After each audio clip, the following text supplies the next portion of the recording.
Hello and welcome to Black Bear Atheist. Today we're gonna react to a channel called Capturing Christianity. And the video we're reacting to is the historical fact argument for the resurrection. Dr. Gary Abramesh is gonna be the one this guy is interviewing, and we're just gonna get into it and see what he has for us. So what is like your 5-minute spiel on the evidence in support of the resurrection? These are facts, these are historical facts, and this is what you specialize in. So I start with what I call a minimal facts argument. It's a species of reliability, one of the reliability arguments. I must mention these are arguments. This is why I don't like debates. Because I feel like when you're debating, it's not about whether you actually have the truth claim. It's not about whether you're saying something that's true. It's not about the fact.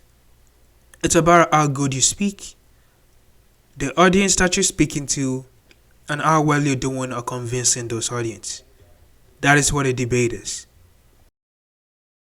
But where most reliability arguments are top-down arguments, if the book is reliable, it's like an umbrella. Everything under it gets kept, from the rain. If the book is generally true, whatever's reported under it is accurate. Mine's a bottom-up, and instead of an umbrella, I would suggest an example of a brick wall with individual facts being bricks that we put together to build a case from the bottom up. And I've used anywhere from 3 to 7 over the years.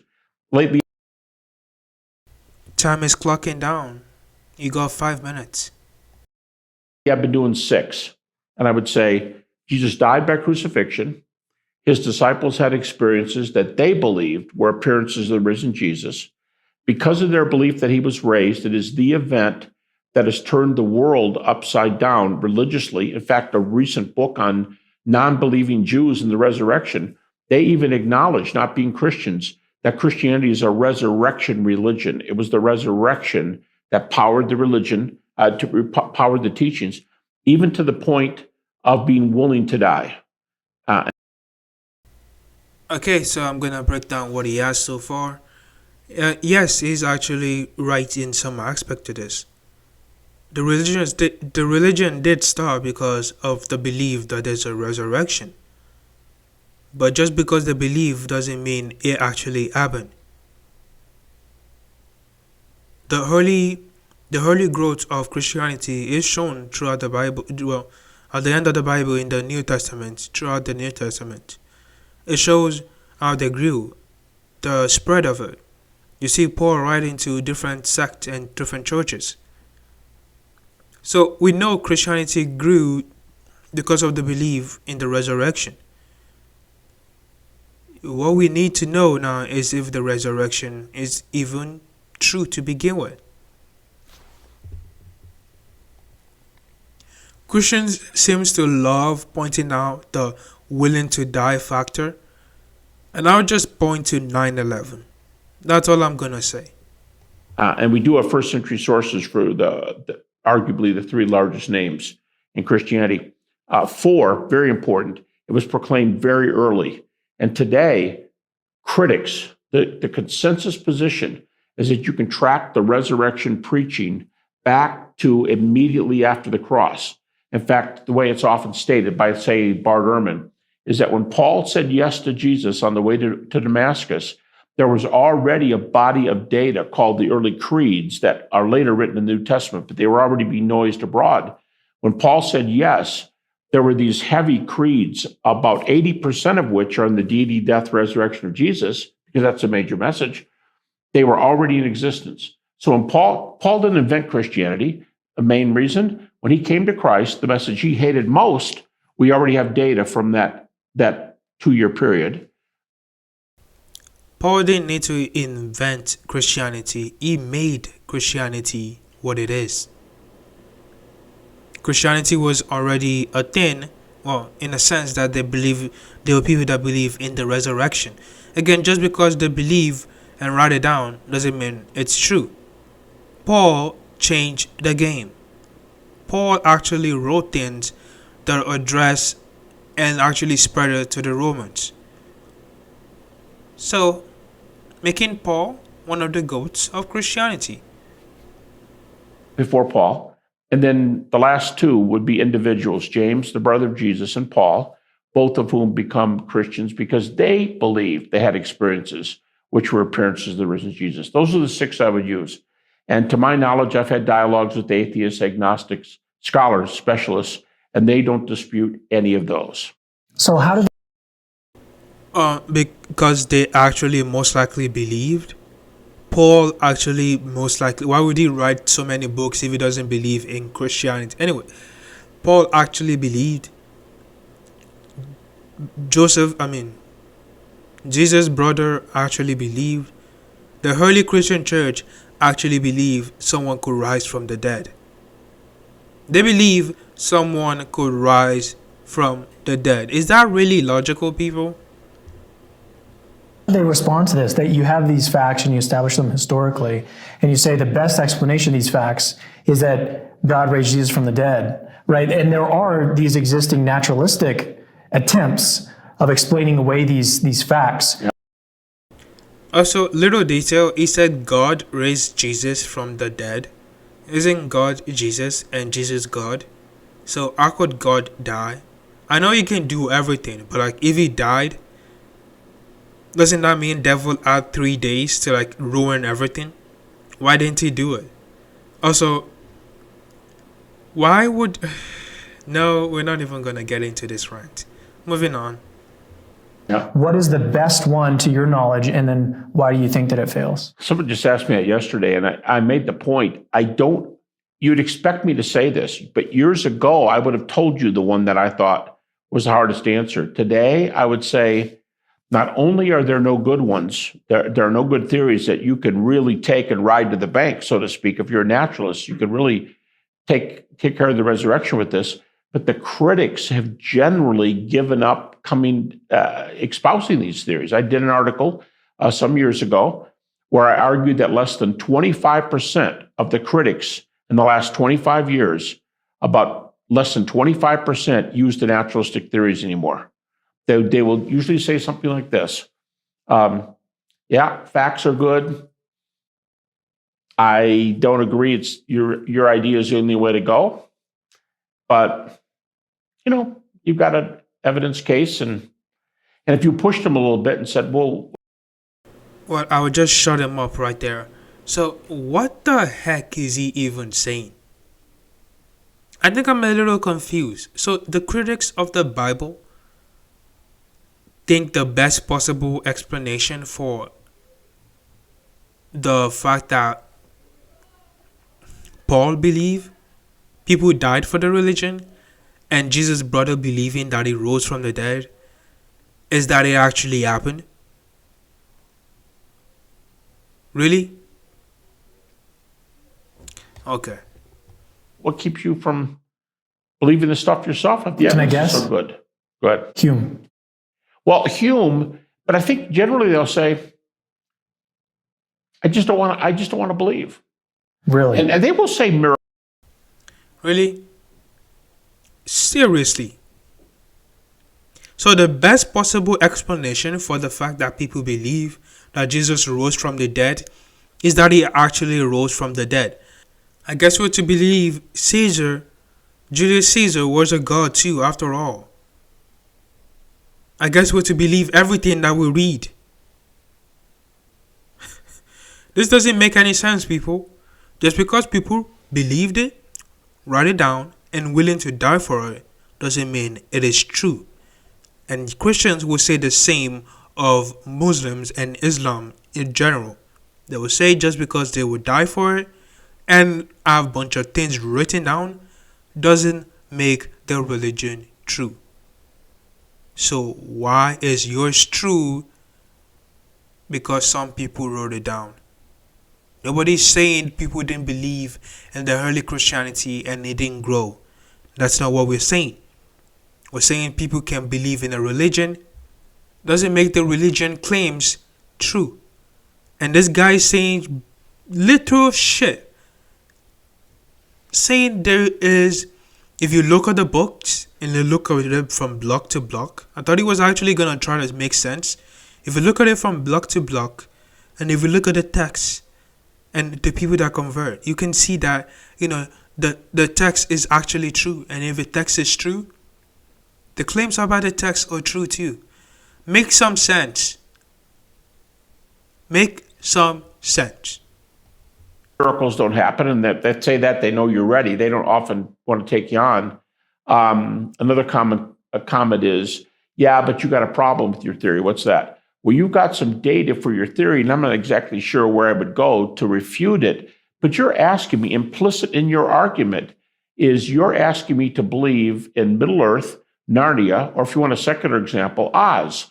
You're asking me to believe in that. And there's no world like that. How do you know? Well, there's no, look at everything we know from empirical science. There's not an ultimate universe. And when I'm talking to a person like that, I always go, time out. Let's talk about near-death experiences. And because the evidence has been covered. Time out. Near-death experiences. That's your A game. Near-death experience is your A game. There's no evidence for an afterlife, people. And I am sorry that you all can face the fact of, let me not call it a fact, face reality that we don't even know if there's a, face reality that we don't know whether there is an afterlife. But as far as we know, there is no evidence for any. When you die, it will all go blank. That's all we know for now. If you want to claim that there is an afterlife, then support it with actual evidence. Not some bullshit. Near-death experience doesn't show anything. Coming in so well. In a recent book, up to 30 million people in North America, England, and Europe have claimed to have near-death experiences. So I could say, who cares? Up to 2 billion people believe in Christianity.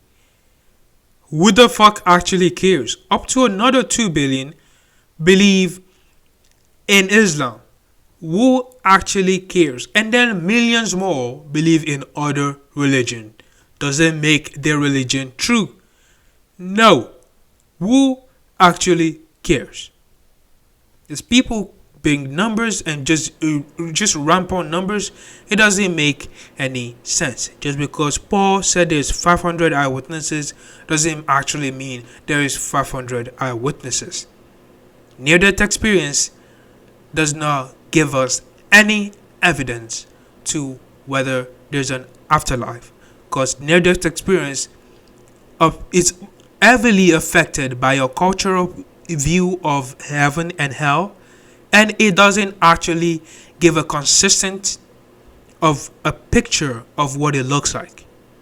When you go and look at the claims of people that are, oh, I went to hell, I went to heaven, I see this, I see that. They're just describing what they see in the Bible and adding a little bit of storyline to it. It's not true, people.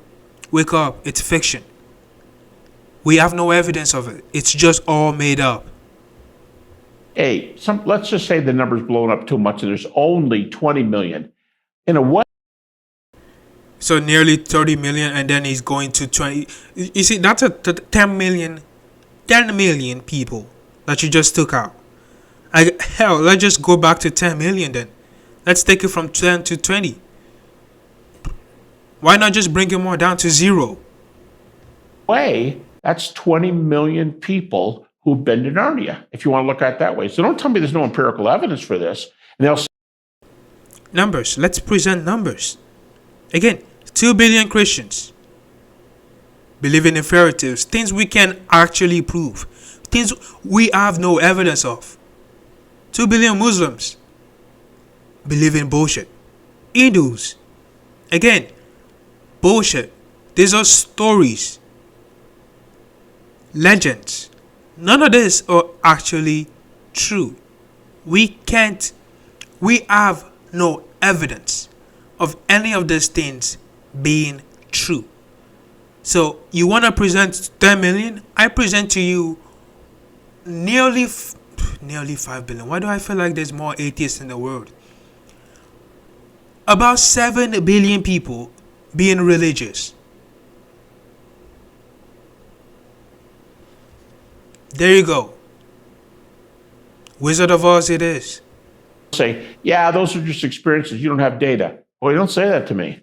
I just gave a paper yesterday. I know of 300 evidenced NDE accounts where what's reported is empirically verified. So if you can't refute it, and it's almost Empirically verified that they were hallucinating, seeing something, sure. impossible to refute than NDEs. If you can't refute them, and you have this alternate reality, in what category? In the category of afterlife. Oh, so there may be an afterlife. Well, I didn't think so until today, but yeah, I guess maybe there is. Okay, now can we talk about resurrection? Now can we make sense? You're not making any sense, bro. How does the afterlife affect the resurrection? And also, you are not actually presenting any evidence. They all said they saw the afterlife. But how can you go into the afterlife unless you're dead? Or any of those people actually dead?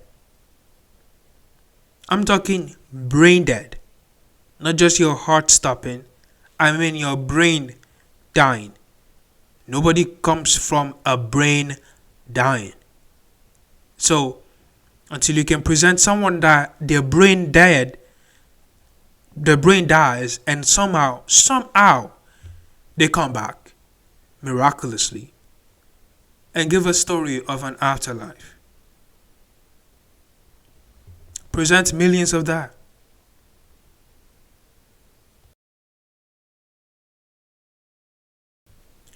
Let's continue. See, because I've opened the door to talk about this alternate reality, which may last forever, and you can't say anymore, yeah, but you're asking me to believe in Oz, because I would say, I sure am, and I've got data for Oz. Well, that's very nice. We all know you're just speaking to some invincible man. There actually is nobody saying any of this. This is just a big straw man for you to break down. Because people are just gonna bow down to you because of the little data that you have. And by the way, the data that's... You basically have another Bible, which is one person claiming to do this and never actually having any evidence. I will rephrase that.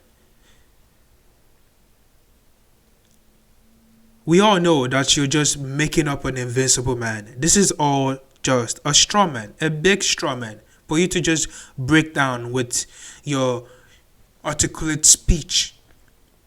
It doesn't work. For people that actually can think, they understand, and they could just do a quick Google search to show them that a near-death experience is not the same as actually people dying.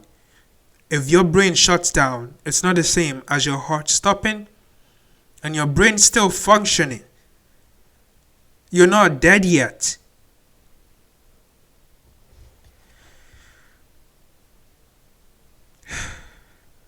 This is frustrating. Let's keep going. We're almost there. Oh, and we're there. Near-death experience does not prove Jesus rising up from the dead. I did not know this was going to take that route. That's not evidence. Just because people believe the Bible is true doesn't make the claims in the Bible true.